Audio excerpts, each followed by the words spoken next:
Yes, there is, of course, a lot of choreography going on in terms of putting together the political team behind the Liz Truss number 10. First, of course, all of those advisors, and we did see some political advisors be appointed earlier today. They've been having transition preparations in Dover House, just down the road. That's before they enter number 10 with Liz Truss, once she is Prime Minister. Then, of course, there do need to be cabinet ministers in place.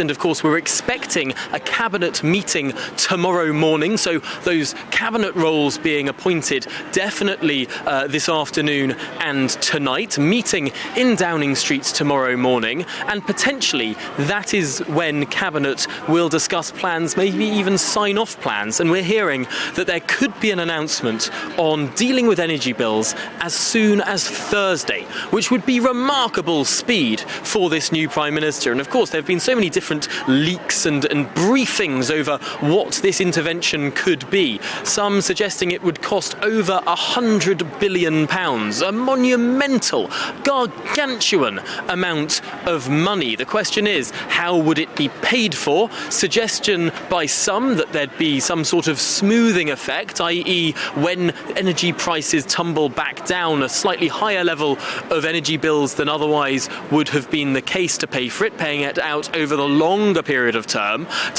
Other people suggesting perhaps it could come out of general taxation or, frankly, borrowing. There's a question as to whether this will be a bill-specific redistribution or a freeze based on the tax and spend system.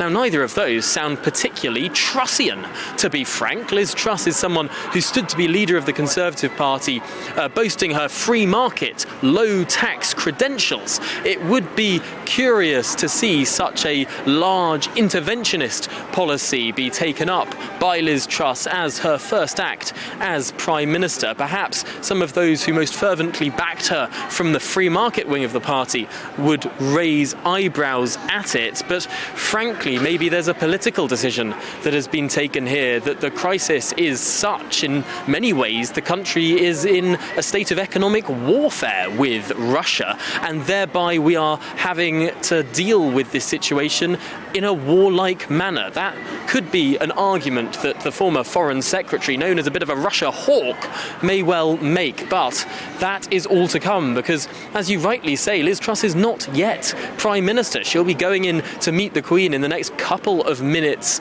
time, but for now, and frankly for the past hour, the country hasn't had a Prime Minister. If anything, the Sovereign has assumed control. It must be quite nice for Elizabeth II to feel like she's truly in control of the country. I wonder what she might be tempted to do for those few minutes where she has total control. But of course, no, we do have a First Secretary of State. Dominic Raab is still Deputy Prime Minister. If there were any urgent decisions that needed to be taken, he still has that role.